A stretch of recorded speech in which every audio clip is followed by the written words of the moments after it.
Hello, welcome back to my YouTube channel. So in today's video, we're going to look at agents in LangGraph, and I'm going to walk you through how you can get started with LangGraph. So what exactly is LangGraph? LangGraph is an extension of LangChain that allows you to build AI workflow in a graph structured format.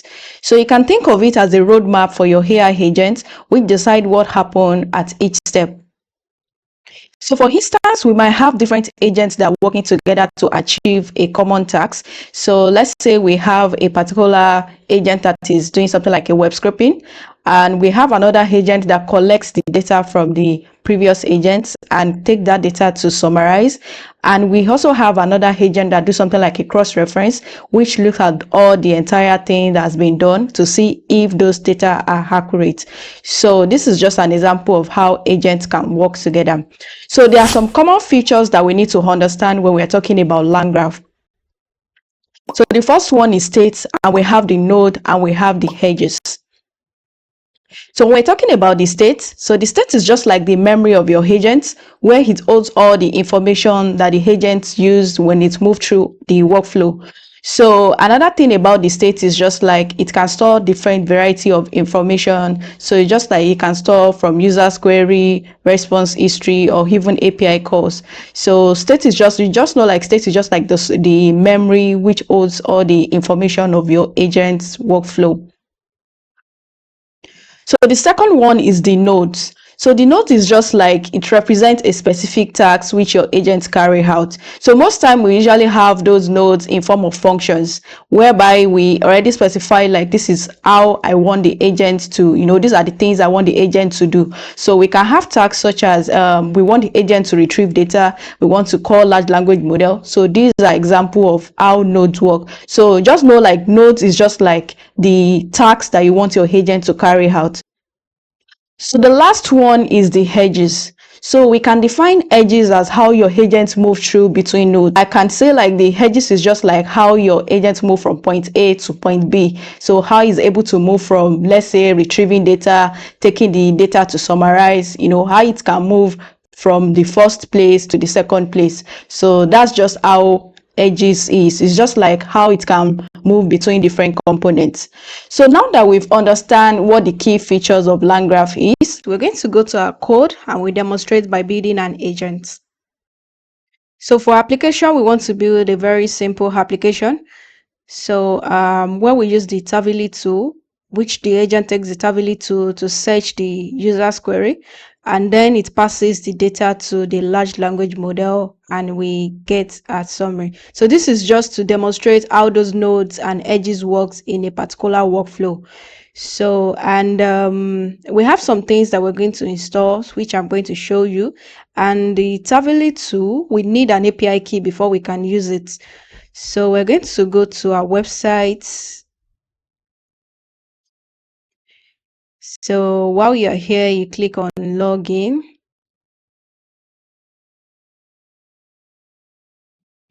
So in session whereby you have to sign up, ensure you do that.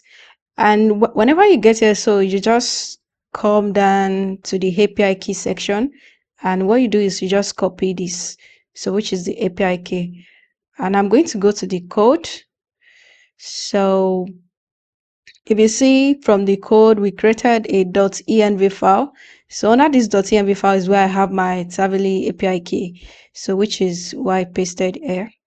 So while this is our code, and these are the things that we need to install. So you install this on your machine before we actually start building our agents.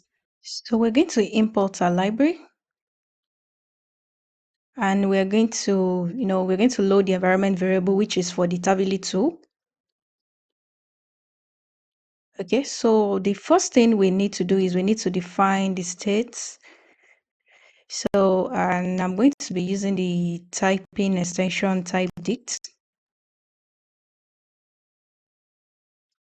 So what I'm trying to do is just like I'm trying to define the data type which I want the agent workflow to follow. Then I'm going to define a query which is going to be string. And my raw data, so it's going to be string as well. and the summary is going to be string. So type dict is a way whereby we can define dictionary to have a specific key value pairs in Python. So the reason why I'm doing that is just that this query, raw data, and summary. So these are going to be the states which we're going to use for our own workflow.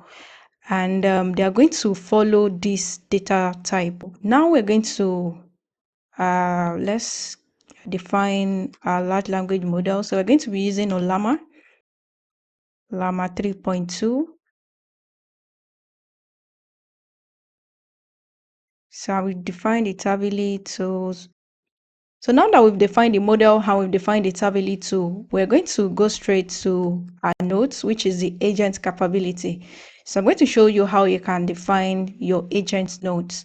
So we do that by writing a function as well. So I'm going to write fetch data node.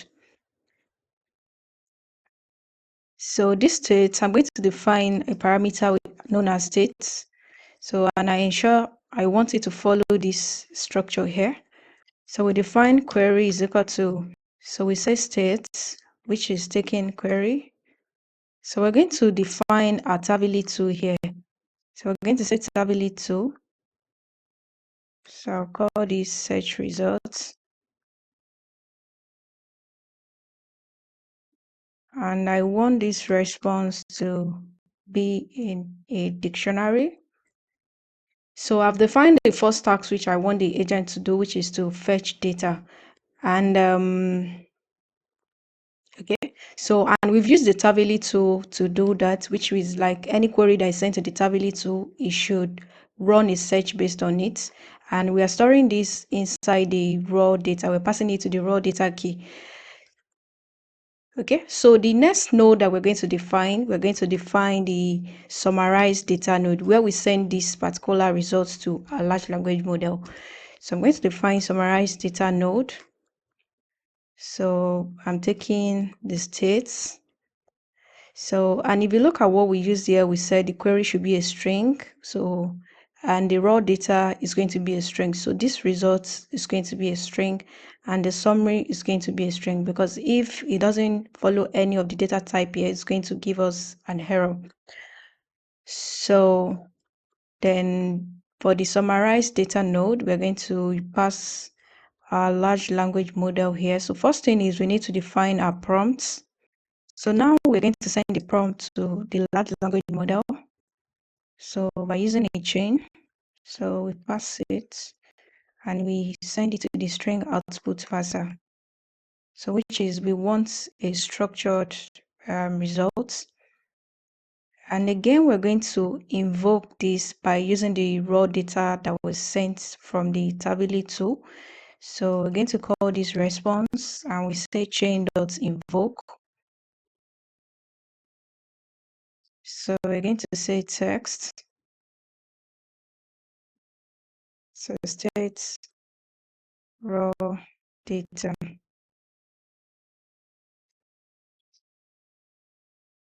So this text is going straight to the prompt, which is the prompt template. So the raw data that is coming from the fetch data node. Again, so we're going to return a response. So we're going to call this summary. So now that we've defined the tasks that we want the agent to carry out, we have the fetch data node, we have the summarized data node. We've done that, so we can now define our workflow. So to do that is we're going to define our hedges, whereby we have how we want to show the agent, like this is how we want you to move in the workflow. So I'm going to run this because I haven't run any of this. I'm going to run that. So now we're going to do workflow. So we call the state graph. So we're going to pass in the states. So, but the first thing is we need to add our node inside this workflow. You know, we've defined all these functions, so we haven't added them yet. So we're going to say workflow.add node. So we define the name of the node that we want to, we want for each. So for the fetch data node, I'm going to call it fetch data node. And I'll pass the function where the task is. And the second one is the summarized data node, how it's going to move. We also need to set our entry point, which is like telling the agent where it's starting from. So I'm going to set an entry point. So where I'm telling the agent, this is where I expect it to start from. So we want the agent to start from the fetch data node. So I'm going to say fetch data node. So the next one is the edge. So we're going to add the edge. I want you to end the tags. Okay. So after we've done that, we're going to compile. So to do that, we say workflow.compile. So, and if I call the app, I'm going to get a visual representation of what is going in the workflow. So from the visual representation, we can see what is going on here. We can see where the agent is starting from. It moves to the fetch data node, to the summarized data node, and the end. So this is just like a visual graph of everything going on in the workflow. So after we've done that, we've set everything that we need to do. We can now send in our query where we can know this what this agent is doing. So I'm going to send in a query and I expect it to carry out these different tasks. So to do that, I'm going to say input research the advancements in quantum computing. So let's call this sample text. So we need to pass this in a dictionary. So where we define this as a query, because this is going directly to the state, our state, which is the current workflow. So I'm going to send the sample text. So now we are passing the query and we are using the sample text that we just defined. And from here, if we look at what we defined from the state, we set query raw data just to follow this type structure. And if you look at the fetch data node is expecting a query. So which is what we are actually sending. So which is the query string. And from here, we define this as query inside the key, which is easy for you to just pick it up from there. So we're going to do from the workflow app. So we're going to do app.invoke. So where we send in the query. So we say input. I'm going to call this results. So we're going to check our results. Yeah, from the results we can see the query, we see the raw data, and we have the summary. So the summary contains the results from the large language model.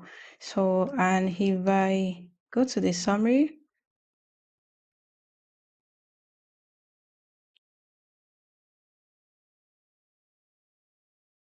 so the summary, this was what we asked, the agent to do, whereby we send a query, and this is the results. So from the summary, this is the results from the large language model of the data that was summarized. So from what we have here, we can see the query, raw data, and the summary. They are all in the state, which is stored there temporarily. So, and where I was able to get out the summary, which is the data that was summarized. So this is the end of this video. I hope you understand how you can use node edges in LangGraph. If you found this video helpful, please give me a thumbs up. Also subscribe to my channel so you can get related content like this. Thanks for watching. I would love to see you next time.